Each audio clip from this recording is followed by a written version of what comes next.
नमस्कार। जैसा कि पिछले वीडियो में महाभारत की एक सांझ हमने यह एकांकी यहाँ तक कर लिया था कि भीम द्वारा दुर्योधन पराजित होते हैं और यह सुनकर धृतराष्ट्र जो कि बहुत ही दुखी होते हैं और कहते हैं कि मेरे इतने उत्कट स्नेह का एहसास मैं सह नहीं सकता। तो संजय उनको समझाते हैं कि आप धैर्य रखिए, आप कुरुकुल के इस डगमगाते पोत के अब आप ही कर्णधार हैं। तो धृतराष्ट्र कहता है कि हाँ संजय, बदलाने की चेष्टा न करो, पर हाँ एक बात तो है कि तुमने ठीक ही कहा कि कुरुकुल का कर्णधार ही अंधा है, उसे तो दिखाई देता नहीं। तो संजय बताता है कि हाँ महाराज, ठीक यही बात सुयोधन ने कही थी। तो तब धृतराष्ट्र कहता है कि क्या कहा था सुयोधन ने और कब। तो इस तरह से हमने यहां तक कर लिया था पेज नंबर 74 में। तो फिर संजय कहते हैं कि जब सुयोधन आहत घायल होकर भूमि पर गिर पड़े, जमीन पर गिर पड़े, तो पांडव जय ध्वनि जय जयकार करते हुए हर्ष खुशी मनाते अपने शिविर में, शिविर मतलब अपनी छावनी, अपने कैंप टेंट में, वहां पर लौट गए। संध्या शाम होने पर पहले अश्वत्थामा आए। अश्वत्थामा जो कि गुरु द्रोणाचार्य के पुत्र हैं और कौरवों की ओर से महाभारत के युद्ध में उन्होंने भाग लिया था। और कुरुराज दुर्योधन की यह दशा देखकर बदला लेने का प्रण करके चले गए। तो अश्वत्थामा ने देखा दुर्योधन की ऐसी दशा कि किस तरह से अन्यायपूर्वक उनको मारा गया है, तो बदला लेने का प्रण करके, प्रतिज्ञा करके वहां से चले जाते हैं कि वे इस अन्याय का बदला अवश्य लेंगे। फिर युधिष्ठिर आते हैं। सुयोधन के पास आकर वे झुके और शांत स्वर में बोले, दुर्योधन की कराह कराह चीखना तड़पना जो कि बीच बीच में चलती रहती है, सुनाई पड़ती है। युधिष्ठिर कहते हैं कि दुर्योधन आंखें खोलो भाई। दुर्योधन कराहते चीखते हुए, कौन? युधिष्ठिर, तुम आए हो। अब क्यों आए हो? क्या चाहते हो? तुम राज्य चाहते थे, वह मैंने दे दिया। अब क्या लेने आए हो मेरे पास? तो मेरा राज्य तो तुमने ले लिया, मैंने दे दिया। अब क्या है मेरे पास जो तुम लेने आए हो? अब मेरे पास ऐसा कौन सा धन है जिसके प्रति तुम्हें ईर्ष्या है, जलन है, जो लेने आए हो? ऐसा क्या है अब मेरे पास? जाओ दूर हो मेरी आंखों से, मेरी नजरों से। जीवन में तुमने मुझे चैन नहीं लेने दिया, तो अब शांति से मर तो लेने दो युधिष्ठिर। तो जीवन भर चैन से जीने तो नहीं दिया, फिलहाल अब मर तो जाने दो अच्छे से, शांति से, चले जाओ। युधिष्ठिर कहते हैं कि तुमने गलत समझा दुर्योधन, मैं कुछ लेने नहीं आया, मैं तो देखने आया था कि।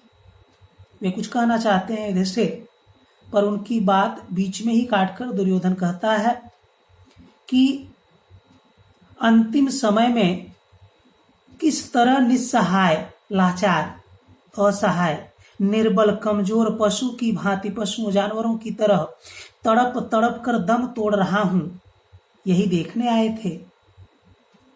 मेरी मृत्यु का पर्व मनाने आए हो ना, कि मैं मर रहा हूं और उसकी खुशी, उसका पर्व मनाने आए हो, यही ना? मेरी आहू का आलाप सुनने आए हो। तो आह मतलब चीखना, तड़पना, आलाप, तो आलाप मतलब स्वर, उसकी आवाज। तो चीखने तड़पने की आवाज सुनने आए हो। अरे निर्दय, कठोर हृदय, तुम्हें किसने धर्मराज की संज्ञा दे दी? संज्ञा नाम देना, पदवी देना। तो धर्मराज धर्म का पालन करने वाला राजा। तो तुमको धर्मराज की संज्ञा किसने दी? जो सुख से मरने भी नहीं देता, वही धर्म का ढोल पीटे, वही यह ढोल पीटना प्रचार करना। तो सबसे बताना कि वही बहुत बड़ा धार्मिक है, यह सबको बताए, ऐसा प्रचार करे। वह व्यक्ति जो किसी को चैन से मरने भी नहीं देता। तो कैसे धर्मराज हो तुम? कैसा अन्याय है यह कि ऐसे लोग धर्मराज कहलाते हैं। युधिष्ठिर, अर्थ का अनर्थ न करो दुर्योधन। तो अर्थ सही, अनर्थ गलत। तो कहने का मतलब गलत अर्थ मत लगाओ मेरे यहां पर आने का। मैं तो तुम्हें शांति देने आया था। मैंने सोचा हो सकता है तुम्हें पश्चाताप, पछतावा हो रहा हो। अभी तक जीवन भर में जो कुछ भी तुमने कुकृत्य किए, गलत काम किए, तो ऐसे अंतिम समय में हो सकता है तुम्हें अपने किए पर शर्मिंदा हो रहे हो, या फिर तुम्हें अपनी गलती का एहसास हो रहा हो। तो इस तरह से मैं तुम्हें शांति देने आया था इस अंतिम क्षण में। तो उस अर्थ का अनर्थ न करो। यदि ऐसा हो तो मैं तुम्हारी व्यथा हल्की कर सकूं, कि अगर तुम सचमुच में पश्चाताप कर रहे हो तो तुम्हारी व्यथा, तुम्हारा जो दुख है, दर्द है, वह मैं हल्का कर सकूं, तुम्हें सांत्वना दे सकूं। इसी उद्देश्य से मैं आया था। मेरा ये उद्देश्य था। ये उद्देश्य नहीं था कि मैं तुम्हारा आलाप सुनने आया हूं, चीखों की आवाज सुनने आया हूं। दुर्योधन, हाय रे मिथ्याभिमानी। मिथ्याभिमानी झूठा घमंड करने वाला। अब अभी दया का ढोंग नहीं छोड़ा। तो अब अभी, ढोंग मतलब पाखंड, तो अब अभी झूठी दया दिखा रहे हो, ढोंग कर रहे हो मेरे सामने। पर युधिष्ठिर, तनिक तनिक थोड़ा अपनी ओर तो देखो। पश्चाताप तो तुम्हें होना चाहिए। मैं क्यों पश्चाताप करूंगा? मैंने ऐसा कौन सा पाप किया है? मैंने अपने मन के भावों को, जो मन में जो कुछ भी था मेरे, उसको गुप्त नहीं रखा। गुप्त रखना, छिपाना, उसको मैंने छिपाया नहीं। मैंने कोई षड्यंत्र नहीं किया। तो षड्यंत्र मतलब साजिश करना, कोई चाल चलना। तो मैंने कोई षड्यंत्र नहीं किया। मैंने गुरुजनों का वध नहीं किया। तो मैंने तो ऐसा कुछ किया ही नहीं कि मुझे पश्चाताप करना पड़े। युधिष्ठिर, यह तुम क्या कह रहे हो दुर्योधन? तो दुर्योधन, ये तुम क्या कह रहे हो? दुर्योधन किटकिटाकर। तो किटकिटाना मतलब कि गुस्से में दांत पीसना। तो वह दुर्योधन क्रोधित होता है और कहता है कि दुर्योधन नहीं, सुयोधन कहो धर्मराज। सुयोधन, क्या अब भी तुम्हारी छाती ठंडी नहीं हुई? तो छाती ठंडी होना मतलब मन को शांति मिलना, कि मतलब अब तो राज्य प्राप्त कर लिया, मुझे मार भी दिए, तो अभी भी शांति नहीं मिली तुम्हारे मन को? क्या मुझे मारकर भी तुम्हें संतोष नहीं हुआ? जो मेरी अंतिम घड़ी, अंतिम समय में, इस मृत्यु की घड़ी में मेरे मुंह पर मेरे नाम की खिल्ली उड़ा रहे हो। खिल्ली उड़ाना, मजाक उड़ाना, तो मतलब मेरा नाम सुयोधन है और दुर्योधन कह के पुकार रहे हो। निर्दय, कठोर हृदय, क्या ईर्ष्या, जलन, नफरत में अपनी मानवता भी भस्म कर दी? तो इतनी ईर्ष्या कि अपनी मानवता, इंसानियत भी तुमने भस्म कर दी, स्वाहा कर दी, नष्ट कर दी। युधिष्ठिर, क्षमा करो भाई, अब तुम्हें और अधिक कष्ट नहीं पहुंचाना चाहता। पर मेरे कहने से क्या, आने वाली जो पीढ़ियां हैं तुम्हें दुर्योधन के नाम से ही संबोधित करेंगी, बुलाएंगी। तुम्हारे कृत्य, कृत्य मतलब जो कार्य हैं, उसका साक्षी, गवाह, विटनेस, इतिहास पुकार पुकार कर कहेगा। तो तुमने जो भी अपने जीवन भर में कृत्य कर्म किए हैं, तुम्हारे कर्म अच्छे तो है नहीं, तो इसलिए पूरा इतिहास उसका साक्षी है कि तुमको वह पुकार पुकार कर दुर्योधन ही कहेगा, सुयोधन नहीं कहेगा।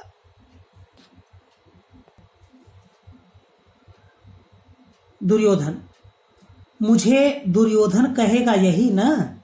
जानता हूं युधिष्ठिर, मैं जानता हूं कि मुझे मारकर भी तुम चुप नहीं बैठोगे। तुम विजेता हो, युद्ध में तुम विजयी हुए हो।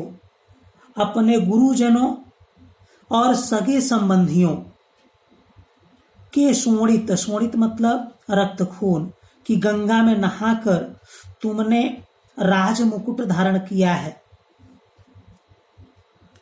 तुम अपनी देखरेख में इतिहास लिखवाओगे और उसका पूरा पूरा लाभ उठाने में क्यों चूकोगे? तो चूकोगे, चूकना मतलब अवसर हाथ से निकल जाना, तो तुम अवसर को हाथ से जाने नहीं दोगे। लाभ उठाने से क्यों चूकोगे? मतलब अवसर हाथ से जाने नहीं दोगे, मौके का फायदा उठाओगे। विजेता हो तुम और अपनी देखरेख में इतिहास लिखवाओगे और केवल अपनी प्रशंसा ही उसमें लिखवाओगे, मेरी तारीफ उसमें होगी नहीं। यहां तक कि मेरे नाम तक को बदल कर रख दोगे, सुयोधन से दुर्योधन बना के छोड़ोगे। तो सुयोधन को सदा के लिए दुर्योधन बनाकर छोड़ोगे, कराह कर, चीख कर। उसकी देह को ही नहीं, देह मतलब शरीर, उसका नाम तक मिटा दोगे। तो मतलब मेरे शरीर को तो नष्ट कर ही दिया, मेरा नाम तक मिटा दोगे, अर्थात मेरा जो वास्तविक नाम है उसका भी नामो निशान नहीं रहने दोगे, उसको बदल कर रख दोगे। मैं यह अच्छी तरह जानता हूं। फिर रुककर कि मेरे मरने पर तुम जो चाहे करना, मैं तुम्हारा हाथ पकड़ने नहीं आऊंगा। हाथ पकड़ना, रोकना, तो मैं तुम्हें रोकने नहीं आऊंगा। पर इस समय जब तुम्हारा सबसे बड़ा शत्रु मर रहा है, उसे इतना न्याय तो दो कि उसका मिथ्या झूठा अपमान न करो कि तुम मुझे अपना शत्रु समझते हो और सबसे बड़ा शत्रु और जो कि मर रहा है, तो उसका झूठा अपमान यहां पर मत करो कि उसके नाम को गलत तरीके से मत बुलाओ कि मेरा नाम सुयोधन है और दुर्योधन कह के बुला रहे हो, और यह भी कह रहे हो कि मेरा कृत्य अच्छा नहीं है, इतिहास गवाह है और मैं दुर्योधन के नाम से ही जाना जाऊंगा। तो यह सब मिथ्या अपमान है, झूठा अपमान है। कम से कम मरते समय ऐसा मत करो। युधिष्ठिर, युधिष्ठिर ने सदा न्याय ही किया है। सुयोधन, न्याय के लिए वह बड़े बड़े दुख उठाने से भी नहीं चूका। सगे संबंधियों के तड़प तड़प कर प्राण त्यागने का यह भीषण दृश्य, मतलब न्याय के लिए मैंने सगे संबंधियों के तड़प तड़प कर प्राण त्यागने का दृश्य, भीषण भयंकर दृश्य भी मैंने देखा केवल न्याय के लिए। अबलाओं, अबला स्त्री, विधवा स्त्री, तो विधवा स्त्रियों, अनाथों, जिसके सर पर से हाथ उठ गया, वे लोग जो युद्ध के मैदान में मारे गए, जिनके बच्चे थे वो अनाथ हो गए, जिनकी पत्नियां जो कि विधवा हो गई, तो अबलाओं और अनाथों का वह करुण दर्द भरा चित्कार, चीख किसी भी हृदय को दहलाने कंपाने के लिए पर्याप्त है, काफी है। पर सुयोधन, मैं संहार, संहार मतलब हत्या के इन दृश्यों को भी शांत भाव से सह गया, केवल न्याय के लिए, क्योंकि न्याय के पथ पर, रास्ते पर जो भी मिले सब स्वीकार है। तो मैं हमेशा न्याय के रास्ते पर चला और न्याय के रास्ते पर मुझे जो कुछ भी सामना करना पड़ा, उन सारे चीजों को मैंने झेला और शांत भाव से सह गया। दुर्योधन कहता है कि यह दंभ है युधिष्ठिर। दंभ मतलब तुम्हारा घमंड है, अहंकार है, और यह मिथ्या अहंकार है, झूठा अहंकार। मैं तुम्हारी यह आत्म प्रशंसा नहीं सुन सकता। इसे तुम अपने भक्तों के लिए ही रहने दो। तो जो तुम कह रहे हो अपनी झूठी प्रशंसा कर रहे हो। अपने भक्तों के लिए रहने दो कि जो तुम्हारे भक्त हैं, जो तुम्हारे समर्थक हैं, ये बातें उनको अच्छी लग सकती हैं, मुझे नहीं। तुम विजय की डींग मार सकते हो, तो डींग मारना अपनी बड़ाई करना कि तुम जीत गए हो, विजय की डींग मार सकते हो, अपनी तारीफ कर सकते हो, पर न्याय धर्म की दुहाई मत दो। पर न्याय की बात, धर्म की बात मत करो, क्योंकि तुमने जो जीत पाई है वह न्याय से, धर्म के रास्ते पर चलकर नहीं। स्वार्थ को न्याय का रूप देकर तुमने स्वार्थ को न्याय का रूप दिया है। तो स्वार्थ को न्याय का रूप देकर धर्मराज की उपाधि, डिग्री या पदवी धारण करने में, स्वीकार करने में तुम्हें संतोष मिलता है, खुशी मिलती है, संतोष मिलता है तो मिले, पर यह मेरे लिए आत्म प्रवंचना है, मैं इससे घृणा करता हूं। पर ये चीजें मेरे लिए आत्म प्रवंचना मतलब अपने आप को आप अपने आप को धोखे में रख रहे हो, अर्थात झूठी तारीफ अपनी कर रहे हो, पर मैं इन चीजों से घृणा करता हूं। युधिष्ठिर स्वार्थ, दुर्योधन स्वार्थ मतलब यह क्या कहते हो कि मैंने यह जो कुछ भी युद्ध हुआ मेरी स्वार्थ की वजह से? दुर्योधन और नहीं तो क्या, जिस राज्य पर तुम्हारा रत्ती भर मतलब थोड़ा भी नहीं, बिल्कुल भी नहीं, तो रत्ती भर भी अधिकार नहीं था, उसी को पाने के लिए तुमने युद्ध ठाना। तो तुम्हारा इस राज्य पर थोड़ा भी अधिकार नहीं था, फिर भी उसको पाने के लिए तुमने युद्ध किया। तो यह स्वार्थ का तांडव नृत्य नहीं तो और क्या है? तो यह स्वार्थ का तांडव नृत्य ही तो है। तो तांडव नृत्य मतलब विनाशकारी कर्म कृत्य। तो यह स्वार्थ का तांडव नृत्य नहीं तो और क्या है? भला किस न्याय से तुम राज्याधिकार की मांग करते थे? तो किस न्याय से राज्याधिकार की मांग करते थे, मतलब जो राज्य के अधिकार की मांग करते थे, भला वह किस न्याय से? वह उचित तो था नहीं तुम्हारे लिए, क्योंकि उस पर तुम्हारा रत्ती भर भी अधिकार नहीं था। युधिष्ठिर सुयोधन मन को टटोल कर देखो, अर्थात मन से विचार करो मन में कि क्या वह तुम्हारे इस कथन जो तुमने कहा, तो क्या तुम्हारा मन भी इस कथन मतलब इस बात का समर्थक है? तो जो तुम कह रहे हो जुबान से, क्या मन भी उसी का समर्थन, उसी का पक्षधर है? क्या तुम नहीं जानते कि पिता के राज्य पर पुत्र का अधिकार सर्वसम्मत है, सर्वसम्मत सभी के विचार से। तो अगर राजा पिता है या जो भी है, तो उसका बेटा ही उस राज्य का अधिकारी होगा, और यह सभी का मत है। क्या यह तुम नहीं जानते? फिर महाराज पांडु का राज्य मेरा हुआ या नहीं? तो क्योंकि हस्तिनापुर के राजा थे महाराज पांडु, और उनका पुत्र होने के नाते इस राज्य पर मेरा अधिकार हुआ कि नहीं? दुर्योधन बस तुम्हारे पास यही तर्क है ना? तो तर्क मतलब दलील या कारण यही दे रहे हो तुम। परंतु युधिष्ठिर, क्या तुमने कभी यह सोचा कि जिस राज्य पर तुम अधिकार चाहते थे वह तुम्हारे पिता के पास कैसे आया? तो यह जो हस्तिनापुर राज्य है यह तुम्हारे पिता के पास कैसे आया? क्या यह तुम जानते नहीं? क्या कभी सोचा इस बारे में? क्या जन्माधिकार से? तो क्या तुम्हारे पिता के पास यह राज्य जन्म से उनका अधिकार था इस राज्य पर? नहीं, तुम्हारे पिता को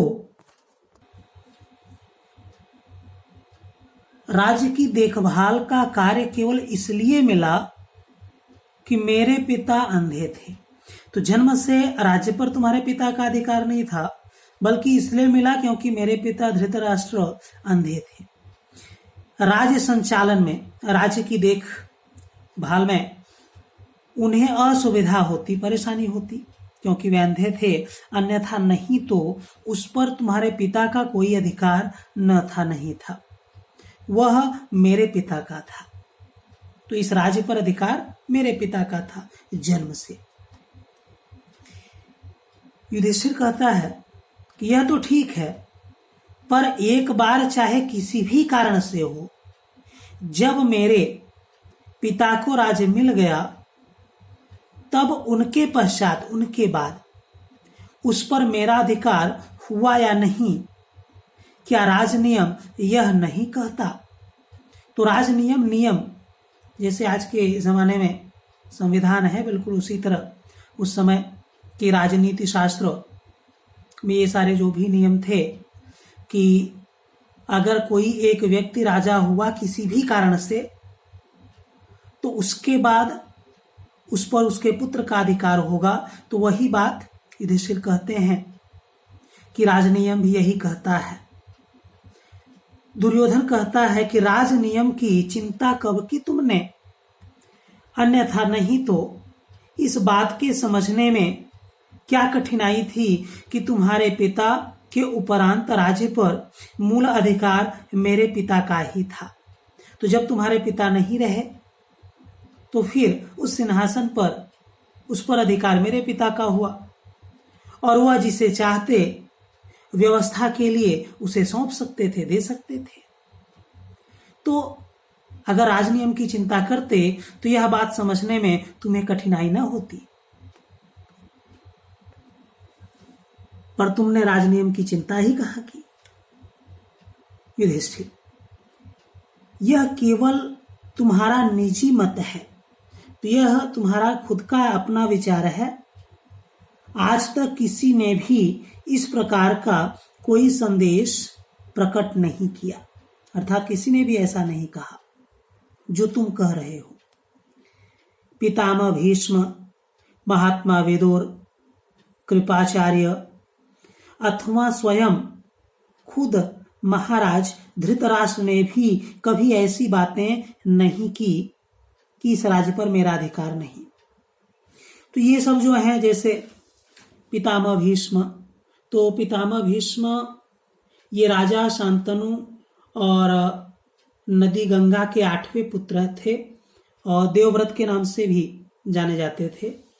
और अपने पिता शांतनु और सत्यवती के विवाह के लिए इन्होंने आजीवन ब्रह्मचर्य की प्रतिज्ञा ली थी, और इनको इनके पिता शांतनु द्वारा इच्छा मृत्यु का वरदान भी प्राप्त था कि वे अपनी इच्छा से ही मृत्यु लोक को प्राप्त करेंगे।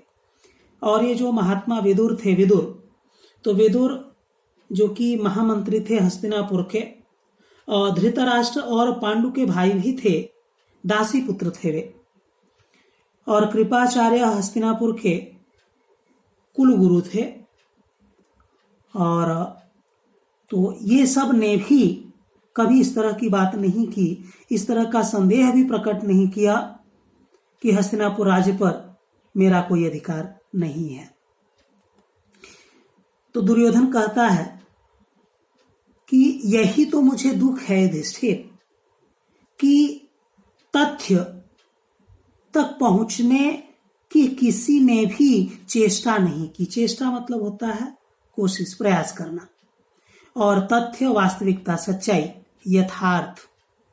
तो वहां तक, सच्चाई तक पहुंचने की किसी ने कोशिश, प्रयास भी नहीं किया। एक अन्याय की प्रतिष्ठा, तो अन्याय की प्रतिष्ठा में अन्याय को सम्मान देते रहे। तो एक अन्याय की प्रतिष्ठा के लिए इतना ध्वंस किया गया। तो ध्वंस मतलब विनाश। और सब अंधों की भांति, अंधों की तरह उसे स्वीकार करते गए। सब ने मेरा हठ, मेरा जिद ही देखा। मेरे पक्ष, मेरा पक्ष मतलब मेरा साइड, तो मेरे पक्ष का न्याय किसी ने न देखा। और जानते हो इसका कारण क्या था? तो कहने का मतलब यह है कि दुर्योधन कहता है कि मैं हठी हूं, जिद्दी हूं, यही लोगों ने कहा, यही लोगों ने सोचा और देखा। मेरी तरफ का न्याय किसी ने नहीं देखा, या किसी ने सोचा तक नहीं कि हस्तिनापुर, जिस पर मूल अधिकार मेरे पिता का था क्योंकि वे पांडु से उम्र में बड़े थे, और उसके बाद उस पर मेरा अधिकार होगा, तो यह न्याय की बात किसी ने सोची नहीं, देखा नहीं। और ऐसा क्यों? जानते हो इसका कारण क्या था युधिष्ठिर? क्या? दुर्योधन।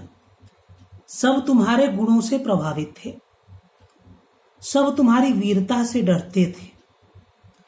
कायरों की भांति, कायरों की तरह रक्तपात, खून खराबे से बचने के प्रयत्न में, कि सबने सोचा कि खून खराबे से क्या मिलने वाला, तो उससे बचने के प्रयास में वे न्याय और सच का बलिदान कर बैठे, क्योंकि न्याय और सच तो मेरी तरफ था, पर वे सब तुम्हारी वीरता से डर गए, गुणों से प्रभावित हो गए, और इसलिए न्याय और सच जो कि हमारे पक्ष में था उसका बलिदान कर बैठे।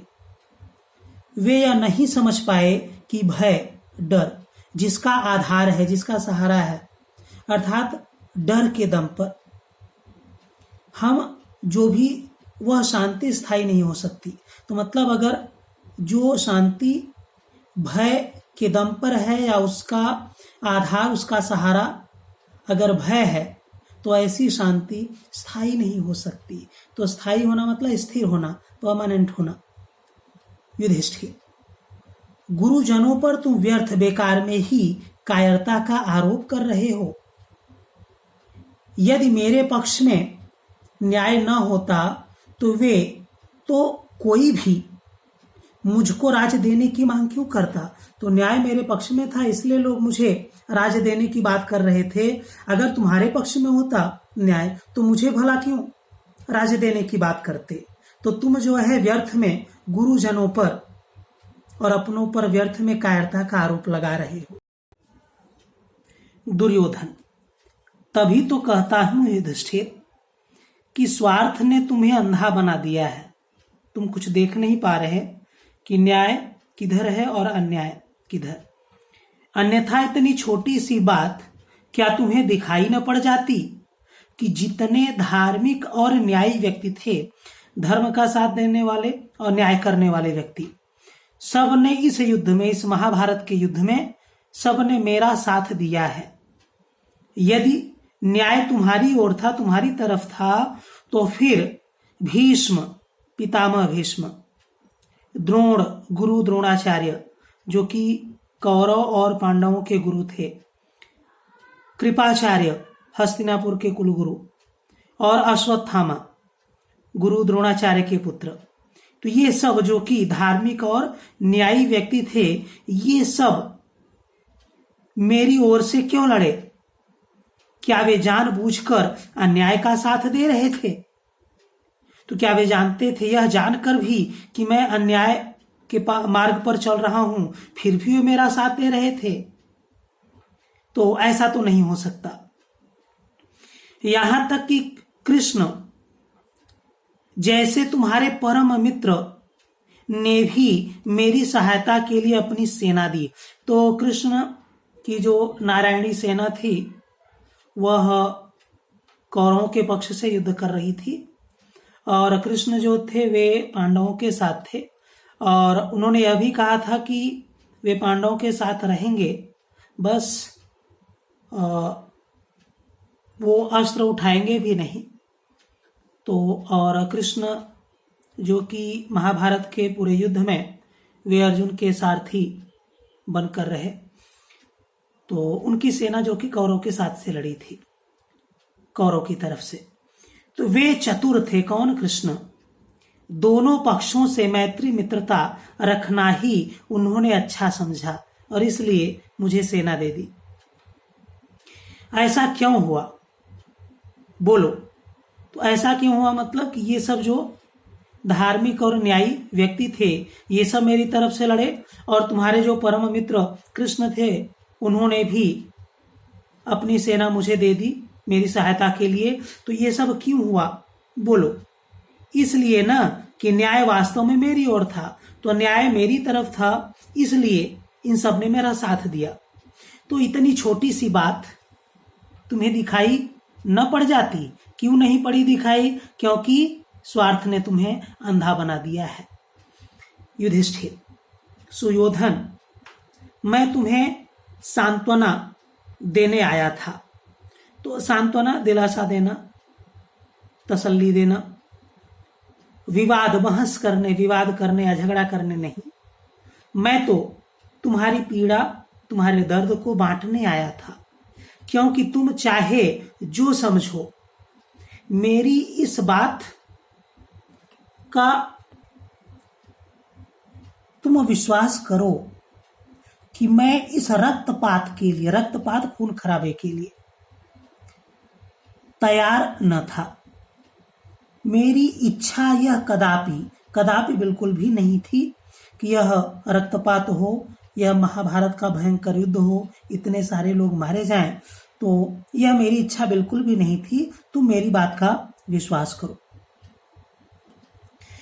दुर्योधन, मैं इसका कैसे विश्वास करूं? क्या तुम्हारे कह देने से ही कि तुम कह दो और हम मान जाएं? पर तुम्हारे वचनों से भी सशक्त स्वर है तुम्हारे कार्यों का। तो तुम्हारे जो वचन है, तुम्हारी जो बातें हैं, उससे तेज आवाज, स्वर, सशक्त, मजबूत तुम्हारे कार्यों का है। तुम्हारे जीवन की गतिविधि का, गतिविधि एक्टिविटी मतलब तुमने जो जीवन भर जो भी क्रियाकलाप किए, उसका स्वर तुम्हारे वचनों से तेज है। और वह तुम्हारे जो कार्यों का स्वर है, वह पुकार पुकार कर कह रही है कि युधिष्ठिर शोणित तर्पण चाहता था। तो शोणित तर्पण मतलब होता है कि खून बहाकर ही संतुष्ट होना, या फिर कि शोणित तर्पण मतलब खून का प्यासा। तो तुम्हारे जो कृत्य थे, कर्म थे, वे कह रहे हैं कि तुम खून के प्यासे थे। युधिष्ठिर रक्त की होली खेलने के लिए सारे अवसर जुटा रहा था। तो तुम अपने अवसर का फायदा उठा रहे थे, केवल इसीलिए कि मौका पड़ने पर तुम रक्त की होली खेल सकोगे। भविष्य को भी तुम चाहो तो बहका सकते हो, भटका सकते हो युधिष्ठिर, पर सुयोधन को नहीं बहका सकते, क्योंकि उसने अपने बचपन से लेकर अब तक की एक एक घड़ी, एक एक पल तुम्हारी ईर्ष्या, नफरत के रथ की गड़गड़ाहट सुनते हुए बिताई है।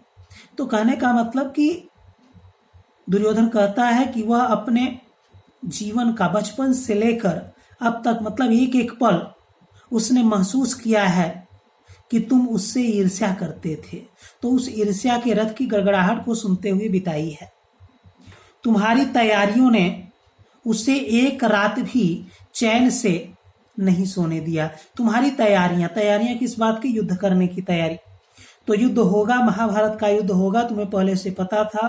तुम तो चाहते ही थे कि ऐसा भयंकर युद्ध हो, और तुम्हारी योजना पहले से थी, और इसलिए तुम उसके तैयारी में जुटे थे। और तुम्हारी इस तैयारियों ने उसे, अर्थात दुर्योधन को, एक रात भी चैन से, आराम से सोने नहीं दिया। युधिष्ठिर, सुयोधन, मुझे लगता है कि तुम सुध बुध खो बैठे हो। तो सुध बुध खोना मतलब कि बुद्धि काम न करना, बेसुध हो जाना। तुम प्रलाप कर रहे हो। प्रलाप करना, रोना, चिल्लाना, शिकायत करते हुए। भला ज्ञान में भी कोई ऐसी असंभाव्य बातें कहता है, तो मतलब वह व्यक्ति जिसकी बुद्धि काम कर रही है। भला ज्ञान की अवस्था में कोई इस तरह की असंभाव्य, जो असंभव हो, जो हो ही नहीं सकता, इस तरह की कोई भला बात कर सकता है? तुम कर रहे हो, तो इसलिए मुझे लगता है कि तुम अपना सुध बुध खो बैठे हो। जो पांडव तुमसे तिरस्कृत, अपमानित होकर घर घर भीख मांगते फिरे, वन जंगलों की धूल छानते फिरे। तो वनों में, जंगलों में धूल छानना, तो धूल छानना मतलब मारा मारा फिरना निरुद्देश्य। उनके संबंध में भला कौन ज्ञानी व्यक्ति तुम्हारे इस कथन का विश्वास करेगा। तो ऐसे पांडव के बारे में भला कौन ज्ञानी व्यक्ति तुम्हारे इस कथन मतलब तुम्हारी बातों का विश्वास करेगा, उसका कोई समर्थन नहीं करेगा। दुर्योधन, मैं जानता हूं युधिष्ठिर कि कोई विश्वास नहीं करेगा, और करना भी चाहे तो तुम इसे विश्वास न करने दोगे। पर इससे क्या? सत्य को दबाकर, सत्य को छिपाकर उसे मिथ्या नहीं किया जा सकता। मिथ्या झूठ बनाना, तो सत्य को छिपाकर उसे झूठ नहीं कर सकते, उसे दबाकर। बचपन से जब हम लोगों ने एक साथ शिक्षा पाई, तब से आज तक के सारे चित्र मेरी दृष्टि हरे हैं। तो दृष्टि हरे मतलब मुझे सारे चित्र याद हैं अभी भी। तो पुरोचन को कपट से मारकर तुम पंचाल गए, यहां द्रुपद को अपनी ओर मिलाया। तो पुरोचन को कपट से मारा तुमने। तो पुरोचन कौन है? दुर्योधन का मित्र है और मंत्री भी। और इसी पुरोचन को दुर्योधन द्वारा पांडवों को लाक्षागृह में जलाकर भस्म कर देने का कार्य सौंपा गया था। पर एक दिन पहले ही सारे पांडव निकल गए, क्योंकि उनको पता चल गया था। और उस महल में आग लगाकर वो पुरोचन खुद उस आग की लपटों में जलकर भस्म हो जाता है। तो वही यहाँ पर कहा, पुरोचन को कपट से मारकर, कपट मतलब उसके साथ धोखे से उसको मारा तुमने। और पंचाल गए, साल भर बाद वे पंचाल पहुंचे। पंचाल राज्य का नाम है, जहाँ के राजा थे द्रुपद। तो द्रुपद जो कि द्रौपदी के पिता हैं, और द्रौपदी और धृष्टद्युम्न द्रौपदी का भाई है। तो द्रौपदी के पिता हैं द्रुपद। और जब द्रौपदी का स्वयंवर होता है तो वहाँ पर पांडव वहाँ पर जाते हैं, और इस तरह से अर्जुन का द्रौपदी से विवाह होता है, स्वयंवर वे जीत लेते हैं। तो वही चीज़ यहाँ पर कहते हैं कि द्रुपद को अपनी ओर मिलाया, तो द्रौपदी से उनका विवाह होता है अर्जुन का, और इस तरह से संबंध बनते हैं द्रुपद से। और द्रुपद जो कि पांडव के पक्ष में होते हैं। और कहता है फिर दुर्योधन कि तभी तुम्हारा बल बढ़ता देखकर, और तभी तुम्हारी ताकत, तुम्हारा बल बढ़ता देखकर पिताजी ने आधा राज्य दे दिया। तो इस तरह से फिर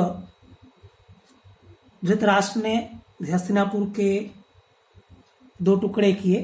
तो हस्तिनापुर जो कि दुर्योधन को मिला, और खांडवप्रस्थ जिसको बाद में पांडवों ने इंद्रप्रस्थ बना डाला, तो वह पांडव के हिस्से में पड़ा था। युधिष्ठिर कहता है, मैं तो यही जानता हूं कि आधे राज्य पर मेरा अधिकार था।